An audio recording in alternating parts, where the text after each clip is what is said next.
ओम शांति।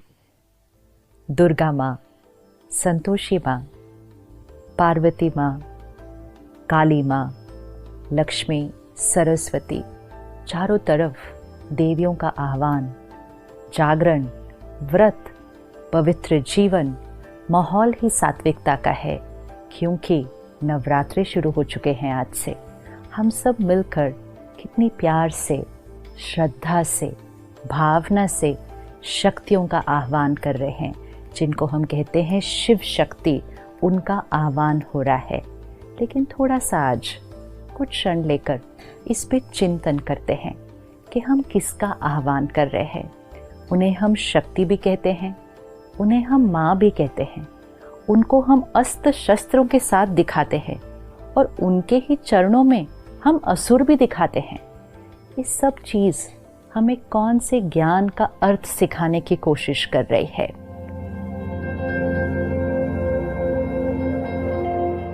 देवी का चित्र और चरणों में असुर। तो क्या वो देवियां हिंसा करती थी? क्या उन्होंने असुरों की हिंसा की थी, या इसके पीछे कुछ भाव है?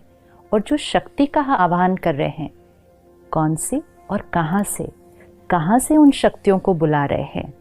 थोड़ा सा सोचते हैं।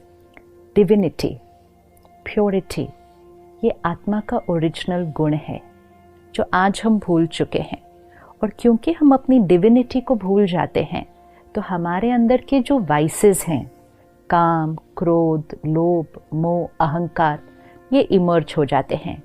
डिविनिटी मर्ज हो जाती है, विकार इमर्ज हो जाते हैं।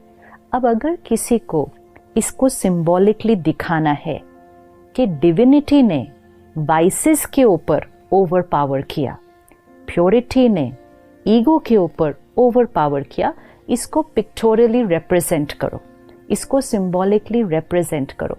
तो विकारों को हम कैसे दिखाएंगे? जैसे कहीं दिखाना होता है कि स्मोकिंग इज़ नॉट अलाउड, कहीं दिखाना है कि डेंजर है, तो हम क्या करते हैं? वो स्कल ड्रॉ करते हैं, उस पर क्रॉस लगाते हैं। तो कोई एक्चुअल स्कल थोड़ी है, लेकिन सिंबॉलिक है कि ये डेंजर है। तो वो जो वाइसेस, वो जो असुर चरणों के नीचे दिखाए हुए हैं, वो कोई असुर नहीं है फिजिकल, वो हमारे अंदर की आसुरी वृत्ति, विच मीन्स हमारे अंदर की नेगेटिविटीज़, हमारे अंदर की रॉन्ग हैबिट्स, हमारे अंदर की वीकनेसेस, हमारे अंदर के विकार, jealousy, hatred, hurt, rejection, manipulation, control, domination, the list is long.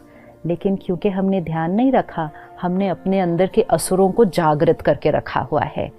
अब वो दिन आया है कि हमें अपने अंदर की डिविनिटी को इन्वोक करना है। और जैसे जैसे डिविनिटी इन्वोक होती जाएगी, मतलब डिविनिटी इमर्ज होगी, तो वाइसेस अपने आप मर्ज होंगे।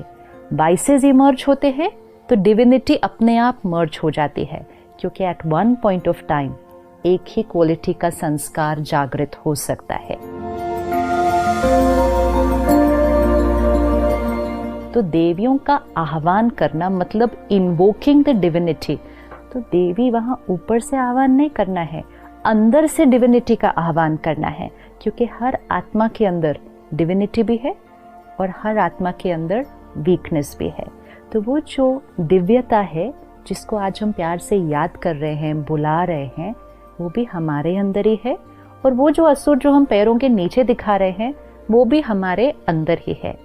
नहीं तो देवी, जिनके लिए हम कहते हैं 16 कला संपूर्ण, मर्यादा पुरुषोत्तम, अहिंसा परमो धर्म, जिनका अहिंसा धर्म था, उनको हम हिंसा करते हुए कैसे दिखा सकते हैं?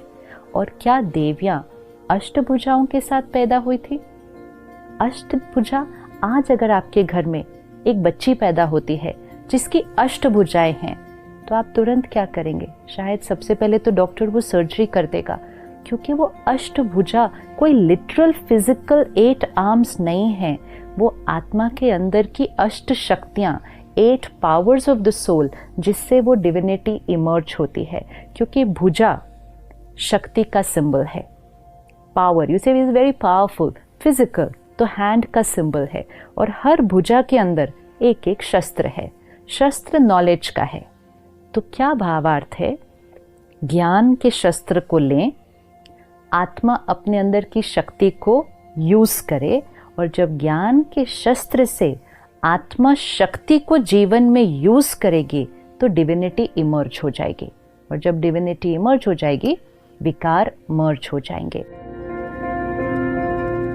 तो अष्टभुजाधारी अर्थात अष्ट शक्तियों वाली डिवाइन आत्मा, तो आज अपने साथ पुरुषार्थ करते हैं कि मुझ आत्मा की वो जो अष्ट शक्तियां हैं, सहन करने की शक्ति, सामना करने की शक्ति, परखने की शक्ति, निर्णय लेने की शक्ति, सहयोग देने की शक्ति, बहुत सारी शक्तियां हैं। और आज हम बहुत इजीली कह देते हैं मेरे अंदर तो शक्ति ही नहीं है, मेरे से तो सहन ही नहीं होता, मैं नहीं सबके साथ एडजस्ट कर सकती, और एडजस्ट करूँ तो कितना करूँ, मैं ही सबका एडजस्ट करूँ, मैं ही ये हमने कहते कहते क्या कर दिया, अपने अंदर की शक्तियों को कम कर दिया। तो ये 9 दिन शक्तियों का आह्वान करना है। और शक्तियों का आह्वान करने के लिए हम क्या करते हैं?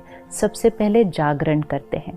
अब सोचने की बात है, देवियों को याद करना है, उनकी महिमा करनी है, दिन में क्यों नहीं कर सकते हैं? रात को जाग कर क्या करने की जरूरत है? क्या दिन में करने से हम देवी की महिमा नहीं कर सकते हैं? लेकिन जागरण मतलब अज्ञान की नींद से जागरण। तो जब इस सृष्टि पर कलयुगी अंधकार है, अज्ञान, इग्नोरेंस, डार्कनेस, जब अज्ञान है तब अवेकनिंग की जरूरत है। अवेकनिंग अर्थात waking up from that night of ignorance. Awakening मतलब अज्ञान की नींद में सोए हुए हैं, उससे जागरण करो। तो रात को जागना है मतलब अज्ञान की नींद से जागना है। तो रात को जाग के डिविनिटी का आह्वान करना है। फिर हम ये 9 दिन व्रत करेंगे। अब क्या व्रत सिर्फ खाने पीने की चीज़ों का करना है? व्रत मतलब प्लेज, भाव लेना कि मुझ आत्मा ने ये करना है। लेकिन अब हम इस 9 दिनों में व्रत को थोड़ा और गहराई से लेते हैं कि सिर्फ खाने पीने का नहीं, साथ साथ व्रत लेते हैं कि हम 9 दिन गुस्सा नहीं करेंगे, हम शांत रहेंगे, हम 9 दिन पर चिंतन नहीं करेंगे, किसी के बारे में कोई गलत बात यहाँ से वहाँ फैलाएंगे नहीं, हम 9 दिन सुबह जल्दी उठकर ध्यान करेंगे, मेडिटेशन करेंगे, हम 9 दिन कोई गलत चीज़ ना खाएंगे न पिएंगे। व्रत तो बहुत सारे हैं करने के लिए, लेकिन व्रत लेना है क्योंकि व्रत करने से आत्मा की शक्ति बढ़ती है। Because we start living a life of discipline and discipline increases will power. तो एक हम जागरण करते हैं, दूसरा हम व्रत करते हैं, तीसरा सात्विक अन्न। 9 दिन प्याज लहसुन के बिना सात्विक भोजन बनाया जाता है। डिविनिटी एंड सात्विकता गोज टुगेदर। इसका मतलब अगर तामसिक भोजन खाएंगे तो डिविनिटी इमर्ज नहीं हो सकती है। तो सात्विक भोजन मतलब वेजिटेरियन विदाउट अनियन गार्लिक, लेकिन साथ साथ परमात्मा की याद में बना हुआ, बड़े सात्विक मन से बनाया हुआ खाना, सात्विक तरीके से कमाया हुआ धन पहले घर में आए, फिर सात्विक अन्न बने और सात्विक मन की स्थिति में बने, तब वो प्रसाद बनता है। तो सात्विक अन्न जब खाना शुरू कर ही रहे हैं तो साथ साथ ये भी सोच लीजिए कि सिर्फ 9 दिन क्यों? क्या डिवाइन लाइफ सिर्फ 9 दिन चाहिए? त्योहार आते हैं हमें जीवन जीने का तरीका सिखाने के लिए कि जो चीज़ हम 9 दिन करेंगे वो हम जीवन भर भी कर सकते हैं। लेकिन इस 9 दिन में ध्यान रखना कि प्रतिज्ञा सिर्फ यहाँ से नहीं करनी। कभी कभी मन में चलता रहता है, आज 5वां दिन हो गया, आज 6ठा दिन हो गया, कब ये 9 दिन पूरे होंगे, सब कर रहे हैं इसलिए मुझे भी करना पड़ता है। मजबूरी से नहीं, मजबूरी से आत्मा की ताकत कभी नहीं बढ़ेगी। प्रतिज्ञा से करना है कि जीवन में सात्विकता। फिर 9 दिन दिया जलाया जाता है। तो मिट्टी का दिया और वो लौ, इसका क्या सिग्निफिकेंस है कि मिट्टी का जो बॉडी शरीर का प्रतीक है और जो लौ है वो आत्मा का प्रतीक है। तो 9 दिन दिया ज़रूर चलना चाहिए। तो जब मैं आत्मा हूँ, सोल कॉन्शियसनेस, ये जब इमर्ज होगी तो वो लौ जलती रहेगी, रोशनी उसकी चारों तरफ फैलेगी। एंड मोस्ट इम्पोर्टेंट, हम अपने जीवन में चाहिए से दिया की तरफ शिफ्ट हो जाएंगे। दिया जलता रहे तो जीवन शुभ होता है। कौन सा दिया जलता रहे? प्यार दिया, सम्मान दिया, सहयोग दिया, सबको दिया और हमेशा दिया, ये दिया जलेगा तो जीवन शुभ रहेगा। जागरण, सात्विकता, व्रत और दिया, जब ये सब हो गया तो रिश्ते बड़े प्यारे हो जाते हैं। एक दूसरे के साथ एडजस्ट करना, सहयोग देना, ये एक नेचुरल जीवन जीने का तरीका बन जाता है। तो वो जो रिश्तों में एडजस्टमेंट और उस एडजस्टमेंट से जो हार्मनी क्रिएट होती है, उसी का यादगार हम रास और गरबा करते हैं। रास को देखो, गरबा को देखो, कितना सुंदर डांस फॉर्म है। सभी के हाथ में 2-2 डंडे हैं। अब अगर एक के डंडे को देखकर दूसरे ने डंडा मारा और बहुत हार्मनी से चले तो वो एक ब्यूटीफुल फॉर्म ऑफ डांस हो जाता है। अगर अपना ही डंडा मारते गए तो वो ही डांस एक युद्ध का मैदान बन जाता है। ये वो लोग हैं जिनके साथ हम रहते हैं, जिनके साथ हम काम करते हैं। उनके संस्कार को देखें, उनके संस्कार को देखते हुए अपना संस्कार यूज करें। अगर ऐसे करेंगे तो संस्कारों की रास होती जाएगी। लेकिन अगर अपना ही संस्कार का डंडा मारेंगे तो घर में भी आज युद्ध का मैदान हो जाता है। तो परमात्मा कहते हैं कि जो आत्मा जागरण करती है अपने विकारों से, व्रत लेती है जीवन में, और उसके जीवन में सात्विकता आती है और सोल कॉन्शियसनेस उसके लिए जो नेचुरल होता है, वो औरों के साथ संस्कारों की रास करती है।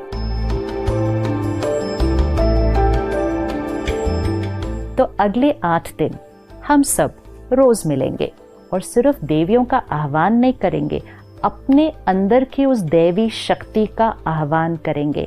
हर रोज हम आत्मा की एक एक शक्ति को लेंगे कि उस शक्ति को कैसे मुझे अपनी लाइफ में लाना है, कैसे उसको इमर्ज करना है, कैसे उसको प्रैक्टिकल लाइफ में यूज करना है, और साथ साथ वो शक्ति कौन सी देवी का प्रतीक है और वो देवी हमें क्या सिखा रही है। तो अगले 8 दिन हम सब मिलकर सही मायने में नवरात्रि मनाएंगे। ओम शांति।